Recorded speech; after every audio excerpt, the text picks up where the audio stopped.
Você foi ensinado a ter medo da solidão. Desde criança, te disseram que estar sozinho é punição, que isolamento é sintoma de algo errado com você, que pessoas saudáveis e bem-sucedidas estão sempre cercadas de outros.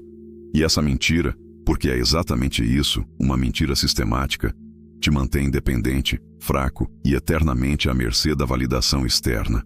A verdade que ninguém te conta é que solidão consciente é a arma mais poderosa para desenvolvimento psicológico que você pode ter. Mas primeiro, precisamos distinguir solidão de isolamento patológico. Isolamento patológico é fuga. É esconder-se do mundo porque você tem medo dele, porque foi rejeitado, porque não consegue lidar com complexidade social. Solidão consciente é escolha estratégica. É deliberadamente criar espaço longe de influências externas para você processar, pensar, fortalecer sua estrutura psicológica interna. A diferença não está na ação, estar sozinho, mas na motivação e consciência por trás dela. Sociedade moderna está estruturada para garantir que você nunca esteja realmente sozinho. Smartphone sempre no bolso conectando você a milhares de pessoas. Notificações constantes quebrando qualquer momento de quietude.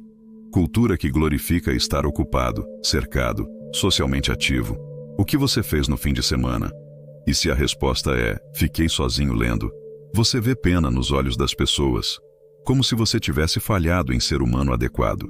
Essa aversão cultural à solidão não é acidental. É necessária para manter você controlável. Pessoas que passam tempo significativo sozinhas desenvolvem pensamento independente. Elas param de absorver opiniões de grupo sem questionamento. Elas desenvolvem valores internos não dependentes de aprovação externa. Elas se tornam psicologicamente autossuficientes. E isso é ameaça para qualquer sistema que depende de conformidade.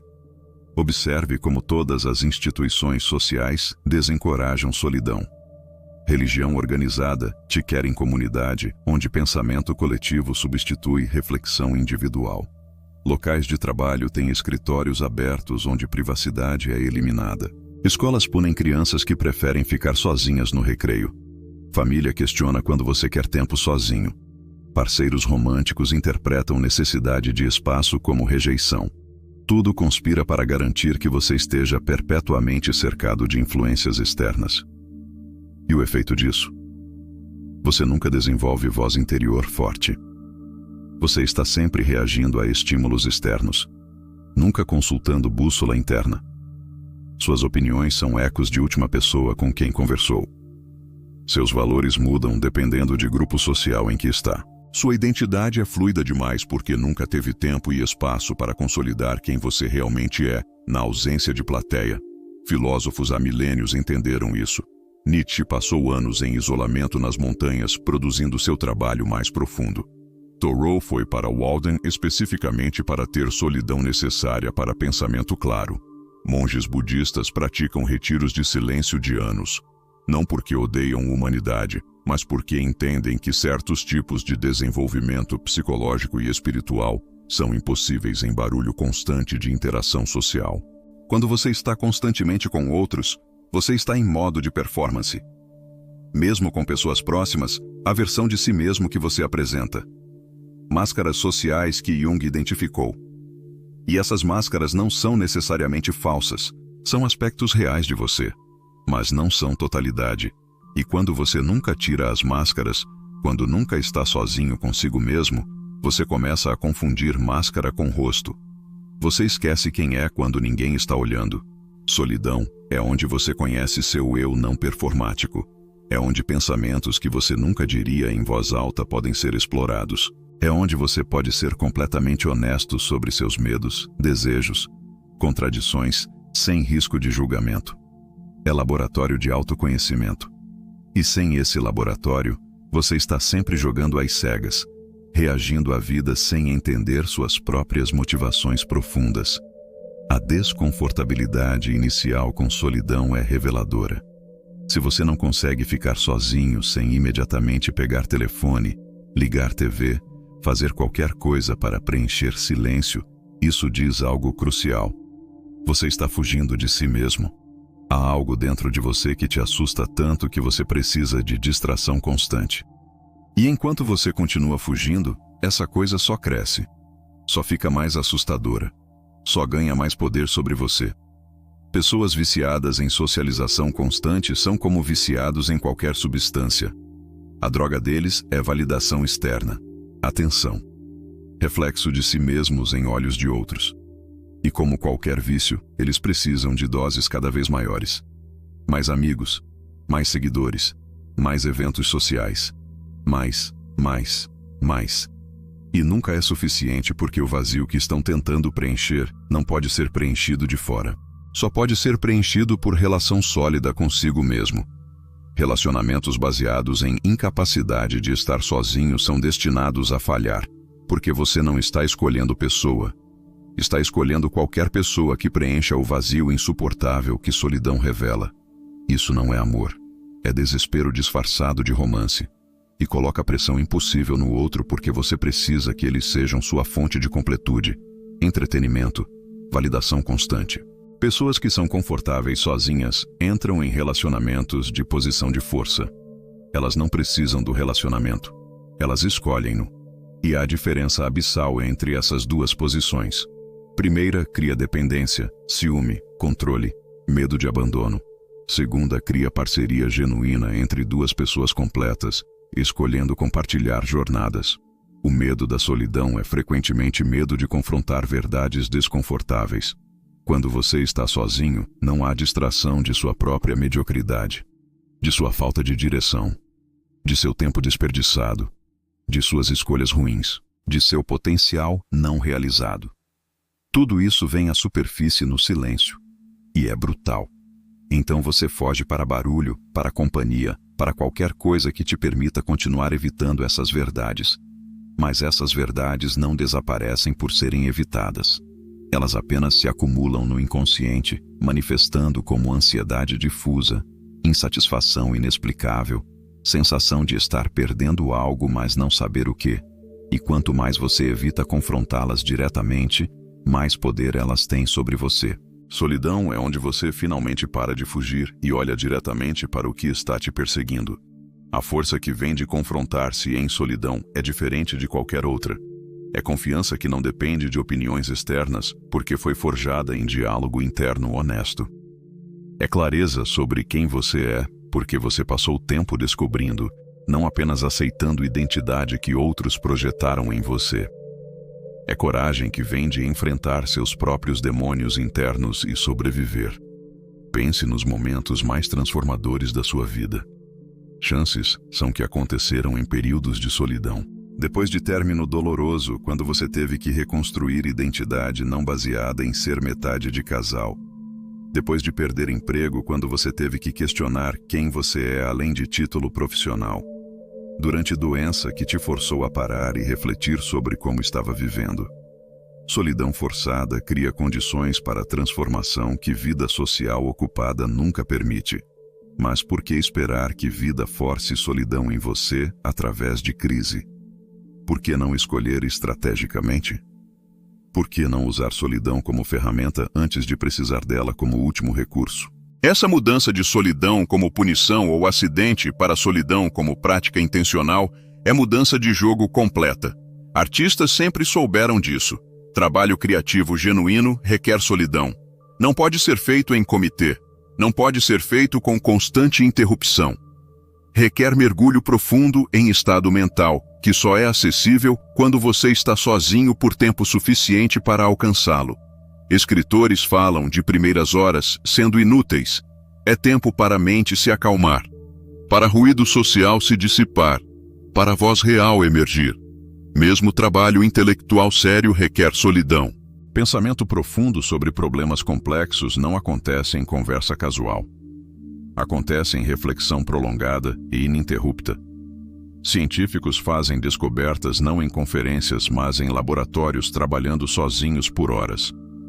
Filósofos desenvolvem ideias em solidão primeiro, só então as testam em diálogo. Sua mente tem dois modos fundamentais: modo social e modo solitário. Modo social é rápido, reativo, superficial. Perfeito para navegar interações, mas terrível para pensamento profundo. Modo solitário é lento, contemplativo, profundo. Você só acessa esse modo após tempo significativo sozinho. E nossa cultura está estruturada para mantê-lo permanentemente em modo social, permanentemente superficial. Quando o ferreiro quer criar espada de qualidade excepcional, ele não martela metal frio. Ele aquece até ponto crítico, depois esfria abruptamente, depois reaquece. Esse ciclo de extremos, calor intenso e frio chocante, cria estrutura molecular forte. Sua psique funciona similarmente. E solidão é o calor intenso que, quando aplicado corretamente, fortalece a estrutura do seu caráter de formas que conforto social constante nunca poderia. A primeira coisa que solidão prolongada faz é expor suas dependências psicológicas. Você percebe quantas vezes por dia você inconscientemente busca validação. Quantas decisões você adia até consultar alguém. Quantos pensamentos você censura porque não seriam aprovados socialmente. Quantas emoções você suprime porque seriam inconvenientes expressar. Tudo isso fica óbvio quando você está sozinho porque compensações sociais não estão disponíveis. E isso é desconfortável. Extremamente desconfortável. Você vai sentir ansiedade crescente. Vai sentir impulso de quebrar solidão, de checar telefone, de mandar mensagem aleatória, só para confirmar que ainda existe no radar social de alguém. Esse desconforto não é sinal de que você deveria parar. É exatamente o ponto. É a resistência que indica onde trabalho precisa acontecer. Psicólogos chamam isso de tolerância à ambiguidade. Capacidade de sentar com incerteza, com desconforto, com falta de resolução imediata. Pessoas com baixa tolerância precisam de respostas rápidas, validação constante, segurança perpétua. Pessoas com alta tolerância conseguem operar efetivamente mesmo em condições de incerteza massiva. E solidão é a academia onde você treina essa tolerância. Porque quando você está sozinho, ninguém está te dizendo que você está indo bem. Ninguém está te dando feedback positivo. Ninguém está validando suas escolhas. Você está em vácuo de feedback. E inicialmente isso parece aterrorizante. Mas gradualmente você desenvolve validação interna. Você aprende a confiar no seu próprio julgamento. Você desenvolve bússola moral e prática que funciona independente de aprovação externa. Essa independência de validação externa é superpoder em mundo moderno. A maioria das pessoas é escrava de opiniões alheias. Elas moldam comportamento, aparência, crenças para maximizar aprovação e minimizar rejeição. Vivem vidas performáticas, eternamente cientes de plateia, e isso é exaustivo. E limita radicalmente o que elas podem fazer ou ser porque estão sempre constrangidas por o que vão pensar. Pessoa com validação interna forte não está livre dessas considerações. Ela ainda vive em sociedade, mas não está escravizada a elas. Ela pode escolher agir contra consenso quando seus valores requerem. Pode suportar desaprovação temporária porque não depende de aprovação para senso de valor. Pode ser impopular quando necessário. E isso é liberdade que a maioria nunca experimenta. Solidão também te força a confrontar sua sombra, termo junguiano para aspectos de si mesmo que você rejeita e reprime. Em contexto social, você pode manter sombra escondida. Você performa a versão aprovada de si mesmo. Mas sozinho, pensamentos que você nunca diria emergem. Sentimentos que você julga como ruins aparecem. Desejos que contradizem autoimagem surgem. E você tem escolha. Continuar reprimindo ou finalmente integrar. Integração da sombra não significa agir em todo impulso escuro. Significa reconhecer que esses impulsos existem, entender de onde vêm e conscientemente escolher o que fazer com eles. Pessoa que nega ter raiva não é mais evoluída que pessoa que reconhece raiva e escolhe não agir destrutivamente. Primeira está em negação, e raiva vazará de formas inconscientes. Segunda, tem controle real porque reconhece o que está controlando. Tempo em solidão revela padrões de pensamento que são invisíveis quando você está constantemente distraído. Você percebe loops mentais, mesmos pensamentos repetindo obsessivamente. Percebe narrativas que conta para si mesmo sobre quem você é e por que sua vida é como é. Percebe mecanismos de defesa psicológicos, negação, racionalização, projeção, que usa para evitar verdades desconfortáveis. E consciência desses padrões é primeiro passo para mudá-los. Você não pode mudar o que não vê. Mas uma vez que vê claramente, uma vez que reconhece, lá está eu fazendo aquele loop de pensamento autodestrutivo novamente, você tem opção de interromper. Não fácil. Padrões têm momento. Mas possível. E solidão oferece laboratório perfeito para essa prática, porque você não está simultaneamente gerenciando demandas sociais. Muitos medos que controlam comportamento são expostos como irracionais quando examinados em solidão. Medo de julgamento perde poder quando você passa tempo suficiente longe de julgadores e percebe que o mundo não acabou. Medo de rejeição diminui quando você experimenta estar só e descobre que não está morrendo de solidão. Medo de não ser suficiente enfraquece quando você para de medir-se contra outros constantemente. Mas alguns medos são validados, e isso também é valioso. Talvez você descubra que realmente está desperdiçando sua vida, que realmente não está progredindo em direção a nada significativo, que realmente está em relacionamentos ou trabalho que te diminuem. Essas percepções são dolorosas, mas cruciais, porque só quando você para de evitá-las, você pode abordá-las. Solidão cria espaço para a criatividade genuína. Não criatividade de fazer mais do mesmo com pequena variação, mas criatividade de conexões verdadeiramente novas, de perspectivas originais, de soluções inovadoras. Esse tipo de criatividade não vem de brainstorming em grupo. Vem de mente que teve espaço para vagar, para fazer associações não óbvias, para explorar territórios mentais que seriam censurados em contexto social. Historicamente, períodos mais criativos de indivíduos correspondem a períodos de solidão. Beethoven produziu trabalho mais profundo quando surdo e isolado. Newton desenvolveu cálculo durante isolamento forçado por peste. Muitos escritores, artistas, cientistas têm histórias similares. Não é que solidão causa criatividade magicamente. É que remove ruído e influência externa que normalmente sufocam percepções originais. Sua autoimagem se torna mais realista em solidão. Quando você está constantemente recebendo feedback social, sua autoimagem é mistura confusa de como você se vê e como outros te veem. E esses frequentemente conflitam. Em solidão, você pode separar essas camadas, pode questionar: isso é realmente quem eu sou ou é quem eu penso que devo ser? Essa insegurança é minha ou foi implantada por comentário casual de alguém há anos?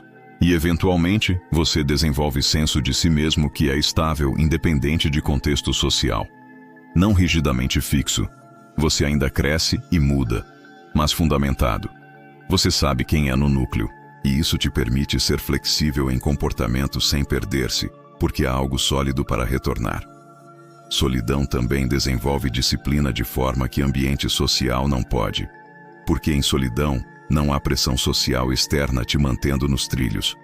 Não há vergonha de outros te vendo falhar. Não há competição te motivando. É apenas você e seus compromissos consigo mesmo.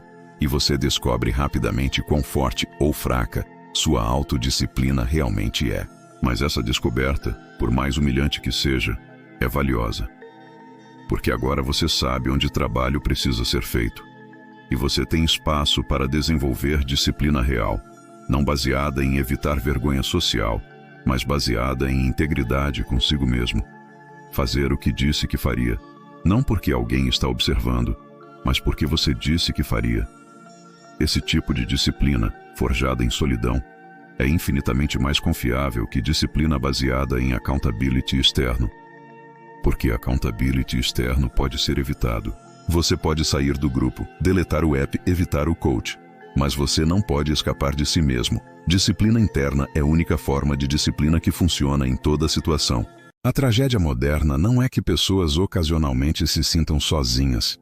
É que milhões estão cronicamente incapazes de solidão, viciados em conexão superficial constante, e nem percebem o custo psicológico brutal que isso tem.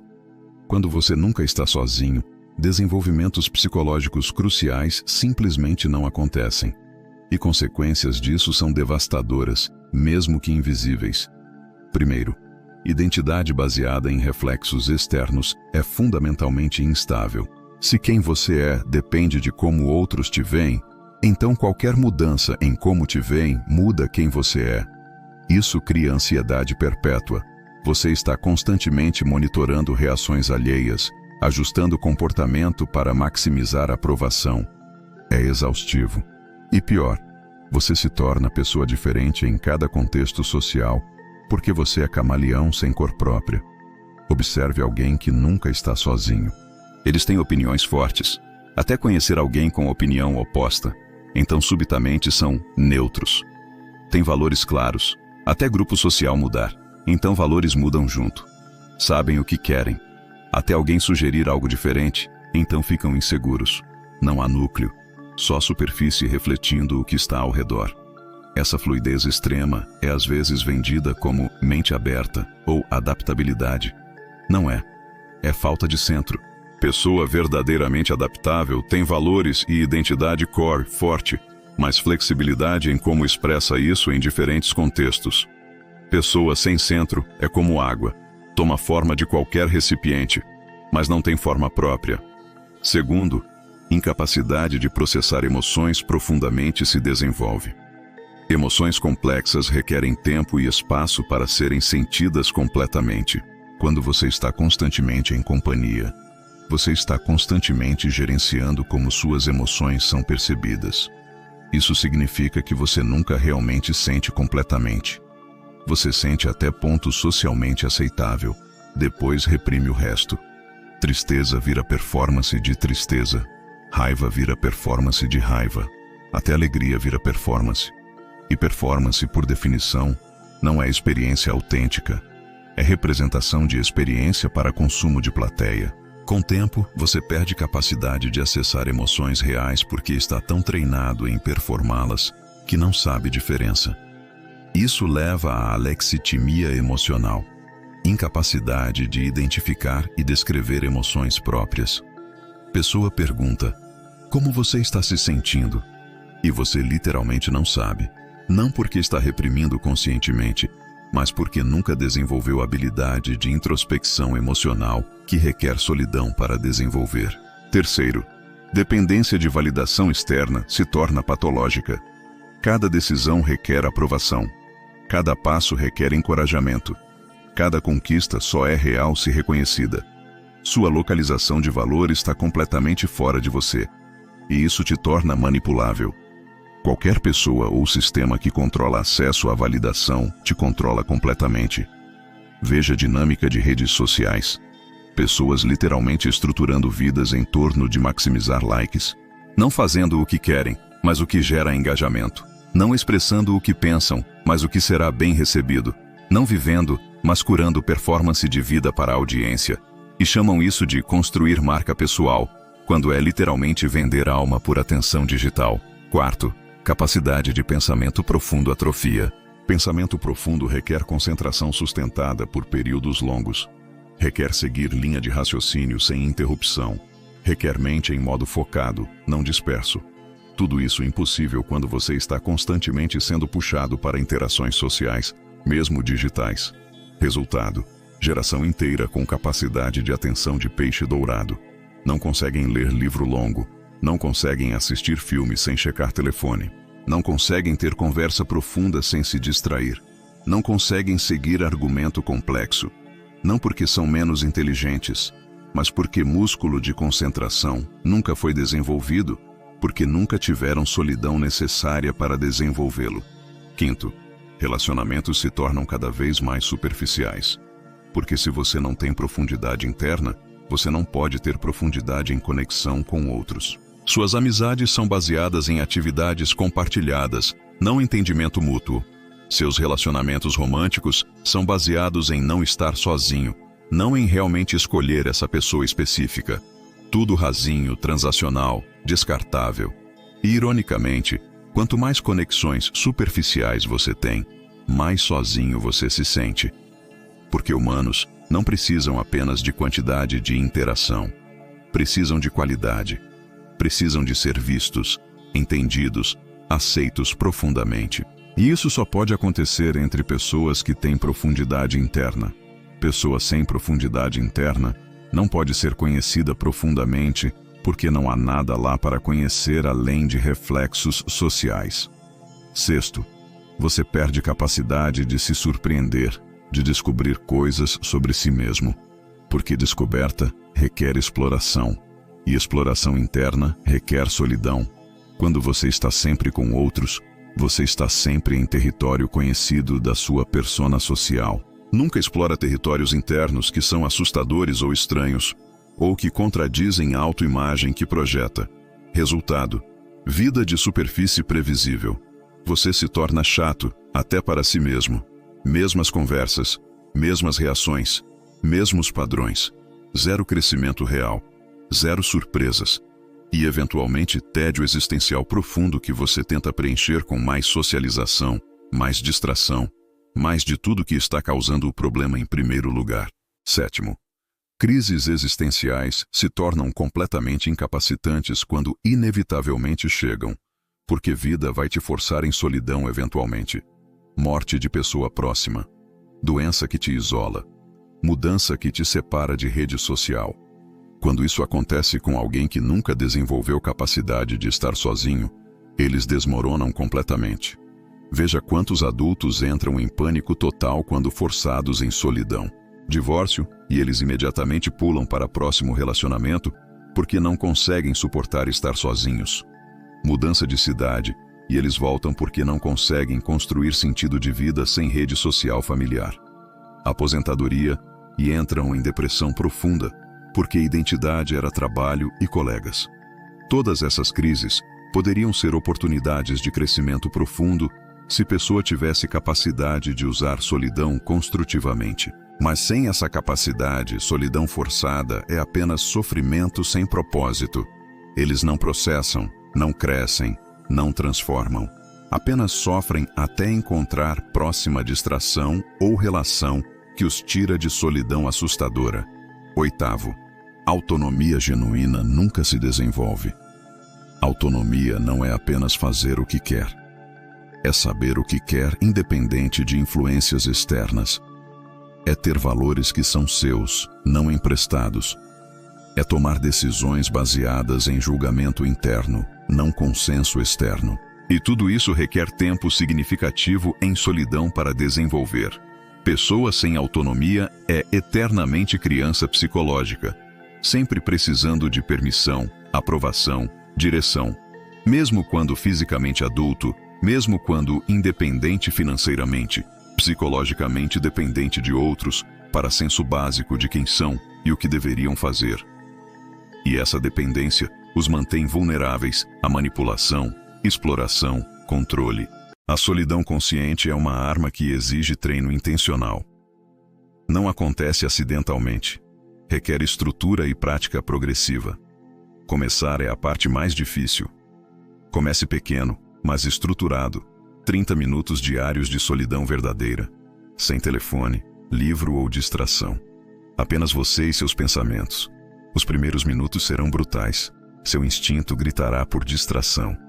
Você pensará em 1000 coisas urgentes ou sentirá desconforto físico. São truques da mente. Não quebre. Sente-se com o desconforto e observe-o sem reagir. Estabeleça um ritual para essa transição, local ou hora específica. O ritual cria um container psicológico que ensina seu cérebro a entrar nesse modo diferente. Fazer journaling imediatamente após cada sessão é transformador. Coisas emergem na solidão, pensamentos, emoções, que você esquece rapidamente. O diário captura esses insights e revela padrões e temas recorrentes. Aumente gradualmente. Após uma semana de 30 minutos diários, tente 45, depois 60. O objetivo é construir a capacidade de fazer várias horas confortavelmente, mas forçar muito rápido gera resistência.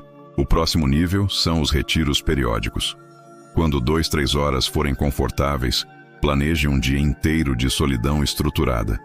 Sem telefone, sem internet, idealmente sem relógio. Apenas você, talvez a natureza e um caderno. Acorde sem alarme, coma quando tiver fome, caminhe sem destino. Um dia assim é mais restaurador que uma semana de férias hiperativas, pois é um descanso real. Eventualmente, tente um retiro de vários dias. 3 dias são transformadores. O primeiro dia é desintoxicação, mente caótica, ansiosa. O segundo dia acessa camadas mais profundas, emoções enterradas, insights. O terceiro dia alcança uma quietude onde a transformação real acontece. Aviso: ao voltar, o mundo normal parecerá violentamente caótico. Você terá que escolher entre voltar ao ritmo antigo ou reestruturar sua vida para preservar essa sanidade. Escolha suas batalhas sociais.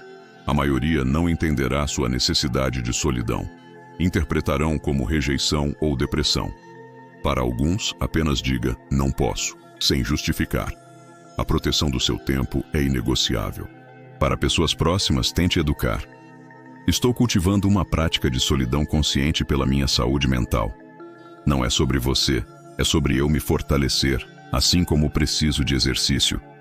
Relacionamentos românticos exigem negociação explícita. Um parceiro que entende irá apoiar. Quem vê isso como rejeição, irá sabotar. Estabeleça cedo. Preciso de X horas sozinho por semana. Não é negociável para meu bem-estar e para que eu seja um parceiro melhor quando estivermos juntos.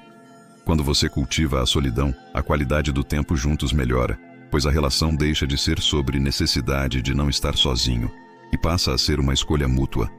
A tecnologia exige limites firmes, não apenas força de vontade. Use barreiras estruturais, aplicativos de bloqueio, telefone em outro cômodo, timers. Aceite que você vai falhar. Você vai checar o telefone ou pular dias. Isso não é fracasso. É parte do processo de desfazer anos de condicionamento. O que importa é voltar à prática imediatamente, não porque sente vontade, mas porque é uma prática. A natureza amplifica os benefícios exponencialmente. Solidão em um apartamento tem valor. Na natureza, tem poder multiplicado. Estímulos naturais restauram a atenção, ao contrário dos artificiais. Encontre um parque ou trilha. A criatividade explodirá. Quando você se sente confortável na solidão, suas próprias ideias emergem, sufocadas antes pelo consumo constante de conteúdo alheio. Você muda de consumidor perpétuo para criador, e isso muda sua autopercepção. Escreva, desenhe, crie. Para você, não para uma audiência. A sabedoria desenvolve-se lentamente. A maioria das sessões será apenas tédio ou desconforto, mas, cumulativamente, você constrói a capacidade de estar consigo mesmo. Ocasionalmente, momentos de clareza intensa surgirão. Respostas para problemas, decisões que se tornam óbvias. Seu relacionamento com o medo se transforma. A maioria dos medos é social, rejeição, julgamento, abandono. Quando você está confortável sozinho, o pior caso, ficar sozinho, não é mais terrível, é familiar. Isso te dá coragem para assumir riscos, estabelecer limites, deixar relações tóxicas, mudar de carreira. Você sabe que, se tudo der errado, você ficará bem. A morte perde algum horror. A ansiedade existencial diminui, pois a morte é a solidão final. Se você já conhece a solidão intimamente, a morte é menos alienígena. Isso não o torna nihilista, torna a vida mais preciosa, pois você para de fugir de si mesmo e vive mais presente. A compaixão por si mesmo desenvolve-se naturalmente. Ao passar tempo consigo, você vê toda a sua humanidade, falhas, inseguranças, e aprende a ter compaixão por essa bagunça. Essa gentileza interna torna a mudança real sustentável, ao contrário da mudança motivada pelo auto-ódio.